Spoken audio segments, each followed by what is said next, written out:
Thank you, Janet. Hello, everybody. So my name is Grecia Pacheco, and I am the Youth and Education Programs Manager at OneTAM. And I have the amazing opportunity and privilege to work with youth across Marin County. And today we have a youth panel for you. The students should be logging on shortly. Mikhail, are they? Oh, there we go. So I'll go ahead and introduce the students. We have 3 students from our LINK program. So LINK is one of our youth programs that we have in the summer. It's a 6-week summer immersive program where we have 20 participants joined for the entire summer and work throughout the parks, learn about leadership, learn about habitat restoration, community science, and all the amazing work that we do at OneTAM. So from that program, we have 3 of our youth participants. Hi, Ryan. Hi, Nate. And we have Summer coming on. There we go. Hi, Summer. Welcome, welcome. Thank you for being here. How are y'all doing today? Great. Awesome. So we're going to go ahead and get started. We're running a little late, but you all are just on time. So thank you so much for being on time. We have a series of questions that we want to engage you all in today and really hear your perspectives. But before we do that, I just want to have you introduce yourself. So if you can share your name, what school you're in, what grade you're in, preferred pronouns, and what LINK year you did. Okay, so I'll start. My name's Ryan. I'm a junior at Tamalpais High School. My preferred pronouns are he, him, and I did LINK this year, so just a few months ago. My name is Nate. I use he, him pronouns. I am a junior at High School 1327, formerly Sir Francis Drake High School, and I did LINK this summer with Ryan. Hi, my name is Summer. I use the She, Her series. I graduated from TAM last year and I'm now a freshman at UC Berkeley, and I did LINK 2019. Amazing. Thank you, team. So we have a series of questions. All these questions really just to get our youth perspectives and hear our voices from some of the, the folks that are taking a lot of the forefront of the issues that we're talking about. So the questions we have for you, we'll just go ahead and get started with the first one. In thinking about climate change and any climate related issues, whether it's media or messages that we see on a daily, what is at the top of your mind right now? Something that's on the top of my mind right now would definitely be the Californian wildfires. It's something that I see in the media, but also in the air quality around me, and more recently in the color of the sky, which is crazy. I think this year's fires especially have led to a lot more media attention and conversations about how important environmental management is and its impact on our communities and the potential that it has to affect people's way of life. I believe that this can give us a sense of urgency to protect the environment and to have knowledge and experiences guide our decisions for environmental conservation. Recently in politics, we have these politicians disregarding environmental concerns and the science behind them, and I think a lot of people follow what these politicians say. So I hope that the attention that the fires get in the media and the evidence around us makes people view environmental concerns as something personal and happening now, not something of the future. Thank you so much, Ryan, for that perspective. We heard about fires, all about fires earlier today, so it's a really important point. Thank you. All over the news, we see stories of massive natural disasters, pollution, COVID, and of course, what's being done about these things. What the media usually focuses on is the political aspects of climate change, especially in our current political climate. From fires to hurricanes to drought, we can see some of the effects of climate change right before us.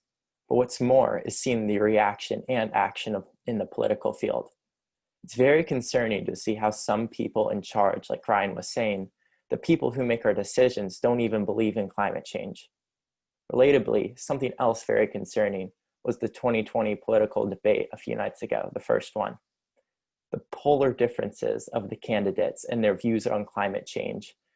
It was so concerning, and the decision in a month could very well determine our future for much longer than 4 years. Also, to me, it was just a very bad representation of what a mess the system is right now and how exceptionally important it is to clean it up. Thank you so much, Nate. That is definitely a powerful insight in thinking about our current system and our leaders. Thank you for bringing that to the table. Yeah, I think we can all agree the media, if spent too much time on, can send everyone into a deepward spiral of doom and anxiety because often good news about climate change is not shared. And instead, we see like terrifying clickbait headlines. But like Ryan mentioned, I always hope that these headlines will kind of scare people into supporting the environmentalist movement.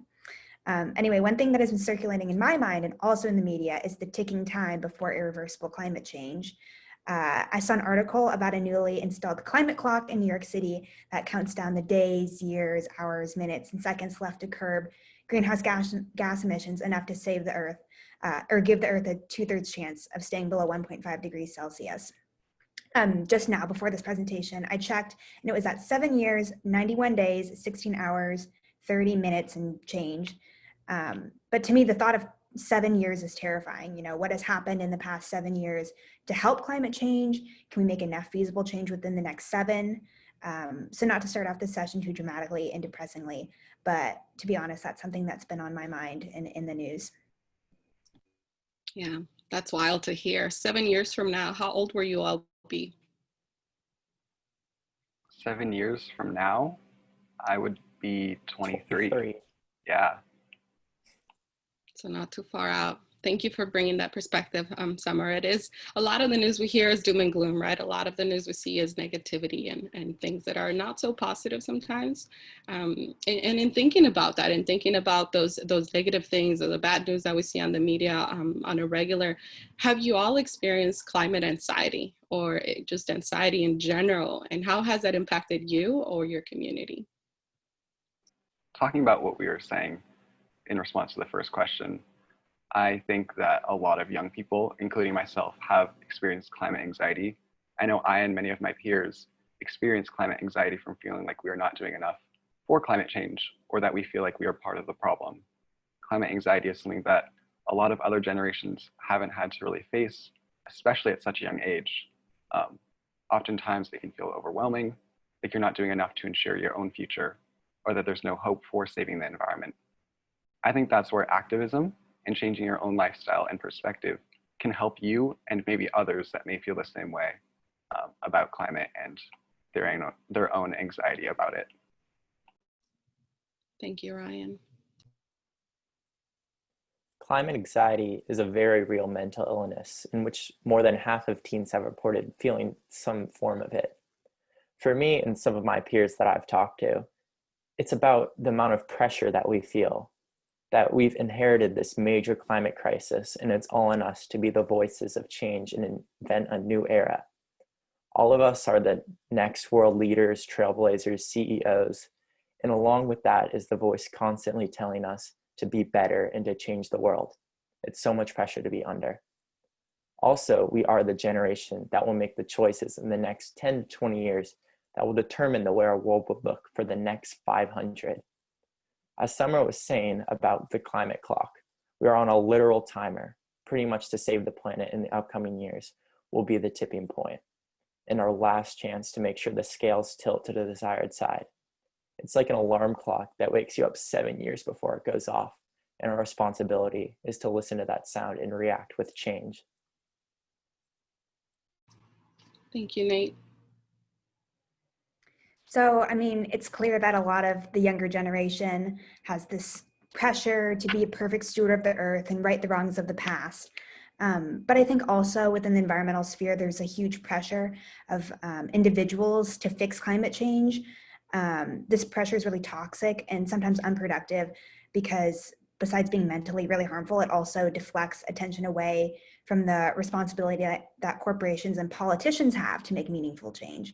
So instead of environmentalists and young people bearing the brunt of climate anxiety, I think the pressure should be really directed towards people in power. Another part of climate anxiety that should be acknowledged is how it affects different groups. This terminology is relatively new, although it's been around for a while, and many of us have had the privilege for this to be a new feeling. However, for some, it's been a constant in their lives, just being, growing up next to polluting factories or living in areas with terrible air quality.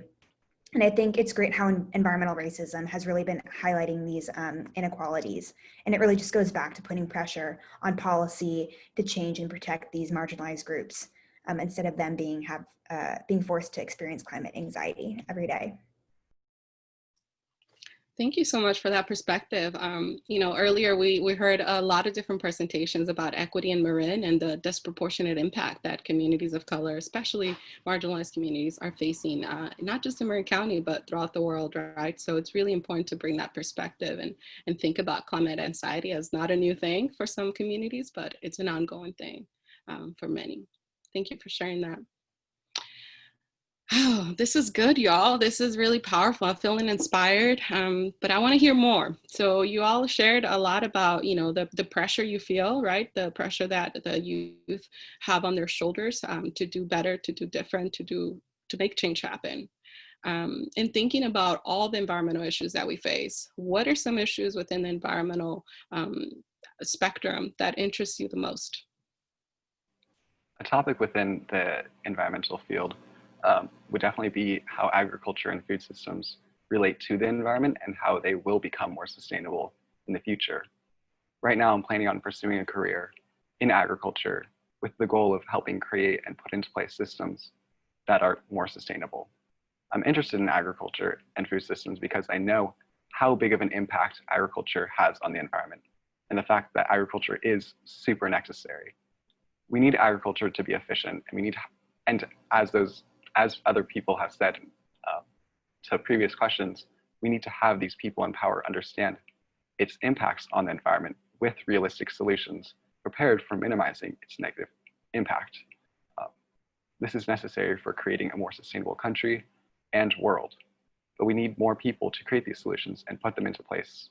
There are so many issues that need a solution, such as fixing California's dependency on groundwater, solutions for eutrophication from over-fertilization, and soil degradation. We need more people to create these solutions, and I hope to be one in the future. And I'm sure you are going to be, Ryan. Looking forward to what career path you take in that. Thank you. Personally, I'm extremely fascinated with the range of biodiversity that roams the earth. It's breathtaking, the medley of organisms that inhabit our world. From a blue whale to a single prokaryotic cell, life is fascinating and precious. But unfortunately, what's even more eerily astonishing is how human behaviors are causing a massive die-off at a rate of up to 150 species every day going extinct. There are many causes of this pending ecological apocalypse, and of course, most of them are human-induced. Years of pollution and disease and invasive species and direct human interaction are all major causes of our waning biodiversity. But I think the most potent is habitat destruction, because every day 200,000 acres of rainforest are slashed and burned with little sign of cool down. 20% of the entire Amazon rainforest has already been destroyed. That's 424,800 square miles of land previously home to thousands of vibrant species gone. 50% of the world's coral reefs, an ecosystem responsible for 25% of the planet's biodiversity, has been bleached or destroyed, and the rest could follow. We are in the midst of a human-induced mass extinction, and little is to be done about it.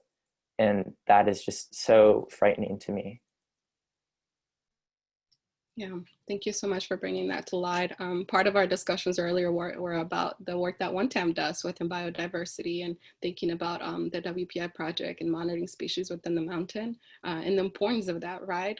Because we're losing so much at a huge rate, it's really important to see what we have and what's still, doable to save and to continue to conserve. So thank you for bringing that perspective, Nate. So for me, something that I'm passionate about within the environmental movement is climate education and how it shapes how we look at evaluating and solving current issues. So I took AP Environmental Science in high school. It was a survey course, so we didn't go super in depth in a particular area. My teacher was really just focusing on covering the curriculum outlined by the College Board. We did some case studies, but in my opinion, didn't do a great job addressing the importance of incorporating social and ethical responsibility into addressing and solving climate issues. At the end of each unit, we reflected a little bit on solutions, but it often came from a very westernized traditional perspective. Many of the solutions that were proposed had to do with telling less developed countries that their practices are unsustainable and it's their fault destroying the natural habitat. And this is coming, or like, for example, what Nate was talking about with deforestation of the Amazon, we're blaming them for ruining it. But when you think about it, the US owns many of the corporations that are investing in this deforestation, and we are benefiting directly from the bad things that we accuse them of doing. So in general, I just think we need to reevaluate blame and shift our perspective to think more holistically beyond just economic growth and capital gain within like the education sphere. Adding on to that, it's also how us in the United States, we can look at which companies are investing in deforestation and where we choose to spend our money and bring it up to those companies and raise awareness and activism. Yeah, also about what Summer said about the education system. At my high school, I'm in this program called CDISC, and it's mostly an environmental science-based program, but it focuses a lot on social science and environmental racism, and providing those multiple perspectives to what Summer was talking about a simply westernized view of the climate crisis. And I think that's very important because we all need to have these conversations about what's really going on, providing multiple perspectives than what is just taught in the average AP environmental science course.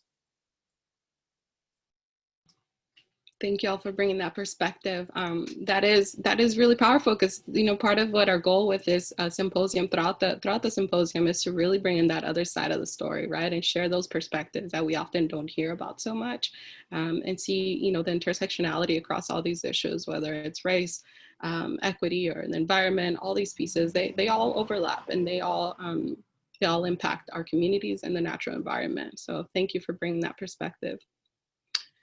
So friends, take a deep breath. This is heavy. This is a lot. And, like I said, I feel incredibly privileged to work with you all and continue to learn from y'all and get inspired from y'all. So the last question I have for you, in thinking about all that we've shared and thinking about how heavy this all is, and, like Summer said, thinking about the perspective of who's responsible and shifting that perspective, it's a lot to handle on your own, and it's a lot to handle for one individual person.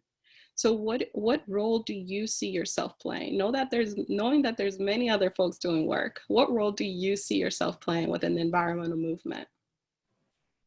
The way I see myself within the environmentalist movement, as a 16-year-old, I see myself just trying to educate myself and others, and also using my voice to speak up about environmental concerns.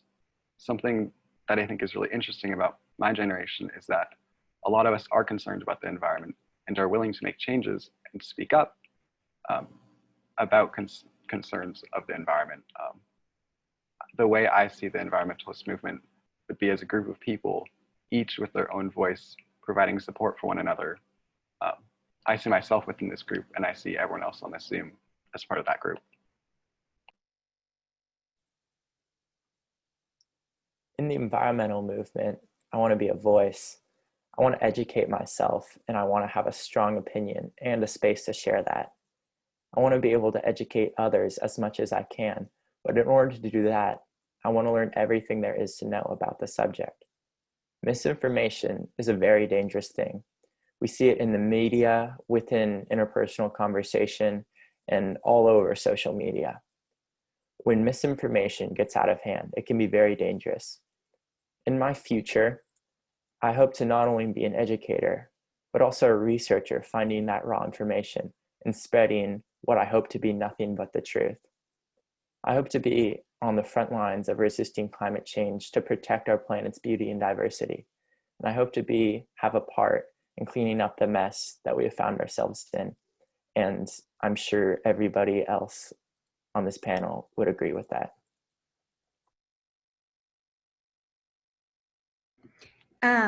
One way I see myself fitting into this movement is by educating myself and learning. I'm currently studying business and the intersectionality with environmental sustainability practices I think that that's definitely a shift that's going to happen among many different fields and integrating more sustainability practices into all like principles. Another way I see myself involved is educating myself on policy. I turned 18 this year, which means that I can vote. I'm very excited. I'm just trying to use my voice to affect policy locally and nationally. And I think another good way to be involved is being in groups like Link or this youth panel. I think honest discussion like this and involvement within my community has inspired me so much and opened my eyes to all the good work that is being done around us. This also personally helps me fight against the climate anxiety that we were talking about earlier, and really uplifts me to keep working since we've all identified this goal of saving the earth and working together as a collective to reach it. Wow, I'm so inspired. I don't even know how to end this, but thank you all so much. This is really good for our audience to hear, for the folks behind the camera to listen in and hear from the youth and from one of the most powerful voices in this movement. Before we end, we do have a little bit of time for Q&A. So if the audience has questions for our participants, please put them in the Q&A chat box, and we'll try to answer a few. Thank you, team. So far, most everything that I am seeing is just deepest appreciation and thanks for your participation. And here's the first question. When did you first learn about climate change? Was it school, family, from the media? And thank you for being so inspiring. That's a really good question. I don't even think can remember. It was definitely when I was in elementary school, maybe 4th or 5th grade. I think it was a mixture of everything. So I might have first heard it from my teacher talking about it, seen it in the media, and just, I was really interested in why we're not talking about this more and why I never heard of it. So yeah. It's kind of funny for me, the first time I was really kind of taught about climate change is when my 2nd grade teacher said that she didn't believe in climate change. And me and my friend, we were walking home and we talked to my mom and we were like, yeah, our teacher said climate change isn't real. Like, we kind of knew the term, we didn't really know much about it. And then ever since the conversation we had after that, I just wanted to know more and more and more. Well, Nate, that really just brings back to what we were saying about, environmental education. Clearly, that's lacking. I think for me, I grew up as a vegetarian in my house, so I think it's kind of always been in the back of my mind. I think also in elementary school, like Ryan was saying, I remember looking at the news and learning about the hurricanes and not really understanding what caused it, but we all knew it was bad and we knew it was going to get worse. And now here we are. Okay. What's one thing that you wish your parents or your grandparents would do for climate change action? This one is a very hard question for me because my parents won't let me not eat red meat, so I kind of want to go pescatarian just for the environment, but they won't let me. That's really hard. Also, I come from a family of farmers, and the way they farm is very old school, and I know it's really hard to convert to sustainable agriculture, and it's kind of impossible for them to do it at such a big scale. And I feel like I want them to learn more and for them to care a little bit more.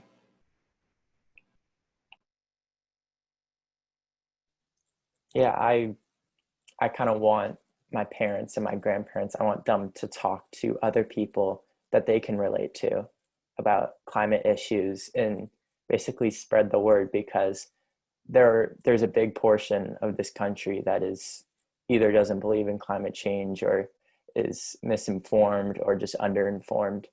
I think a lot of the youth talks about it. That's a lot. It's focused, the climate movement education, it's mostly focused on youth, but I think it's just as important with our parents and grandparents. So I hope that they talk about it too, as much as we are. I just hope, climate deniers or, skeptics are on this panel or like listening to this presentation because I think they're more open to listening to youth and hearing direct experience rather than like what's on the news. So just more honest conversation and discussion and just being more open-minded. I think that's really the key. Thanks, team. So we're going to transition a little just because we have one more thing for you, for the audience. So before we end, we have one more thing for you.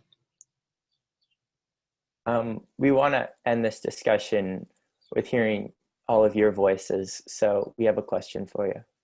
What are you willing to do to ensure that we have a future?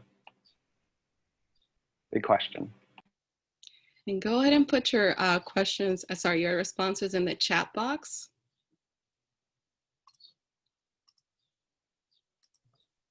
And we will play some music for you as you meditate on that.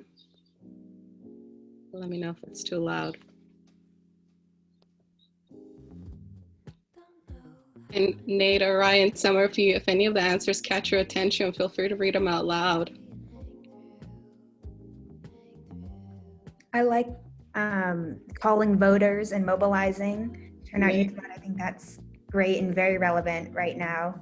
Yeah. I really love the comment that says, like teaching my kids about all these problems and encouraging them to make a difference. Yes. I like answers about sustainability and eating right.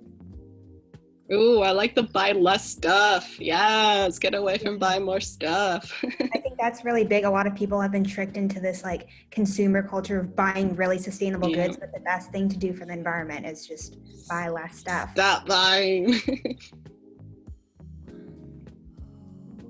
Ooh, check out that one. Pressure corporations through protest and barnacles are left. Direct action.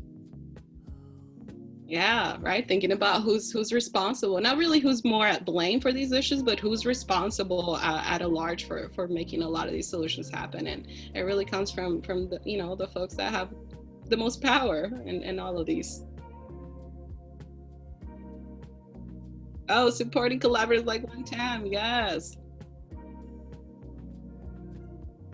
It's great seeing all of these. I think this is really easing, some of the climate anxiety that many of the youth feel. Getting this support from older generations and just from everyone makes it seem less intimidating and overwhelming.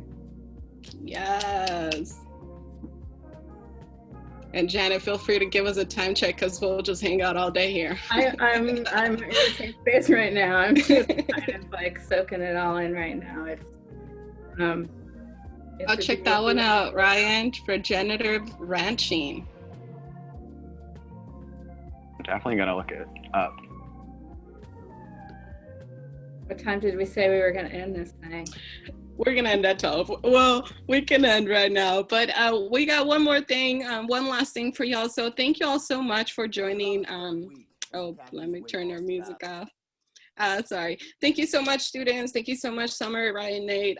We really, truly couldn't wrap this day in a better way than just hearing your voices and the power behind it. So thank you so much for joining us. Some of these kiddos have midterms right before this presentation, and some of them have midterms right after this presentation. So thank you so much for your time. And then in just regards for the audience, again, I lead the youth programs at One TAM, and I want to leave you with a shout out for one of our newest programs, where we are facilitating the Rising Environmental Youth Leaders. It is a year-round high school internship, similar to LINC, where the LINC students that you see on the screen, they participated in the summer. This internship is year-round. It is climate change focused, youth leadership focused, all the things that we're talking about right now. And the exciting part about a lot of the funding for that program is coming from Marin County Parks to help work with those underserved communities that we talked about earlier. So we're doing a lot of targeted outreach to Canal Alliance area and to Marin City. So share it wide, pass it forward, and we're really trying to get to those students that need it the most. So the link is in the chat, and share it with your networks. Youth, do you want to share anything else before we close out? Thank you guys for listening. Yeah, thank you guys so much for listening to our perspectives and what we have to say. And I think I'm saying this on behalf of so many other folks who are here today.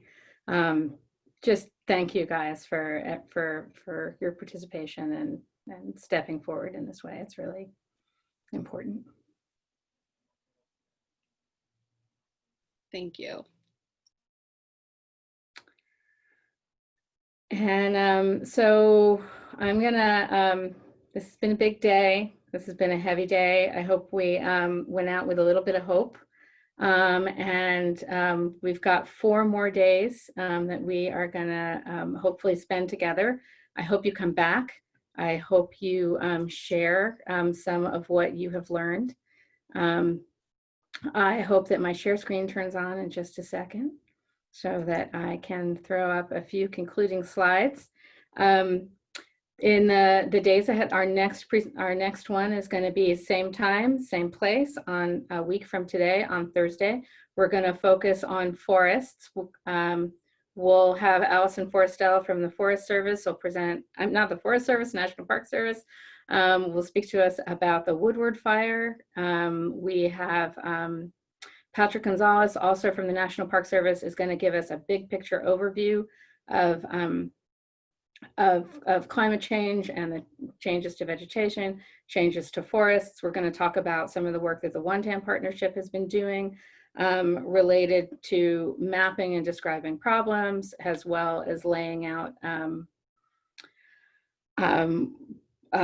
pilot work that we're doing on forest treatments on MMWD land. We'll have an update on where that project stands. We have Teresa Baker will be speaking to us about the importance of equity and inclusion. There's a really beautiful video, an inspirational video that we'll be sharing that day, and there's so much more. So again, I really appreciate your participation.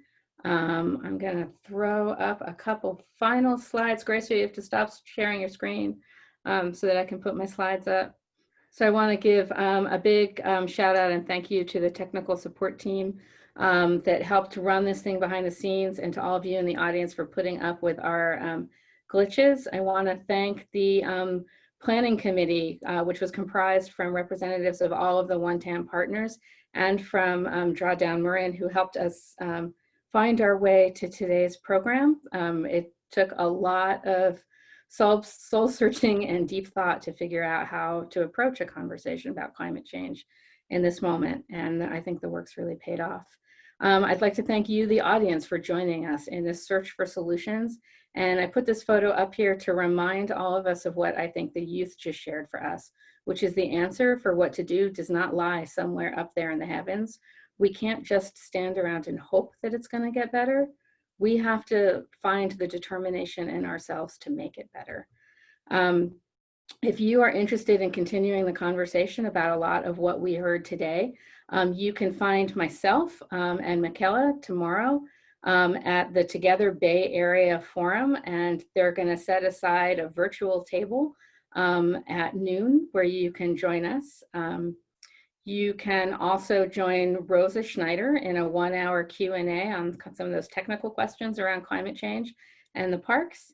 And then at the end of the month, folks from the Golden Gate National Parks Conservancy, Diversity, Equity, and Inclusion Committee will be hosting conversations on how to be allies and how to elevate the voices of people of color in conservation and environmental movements.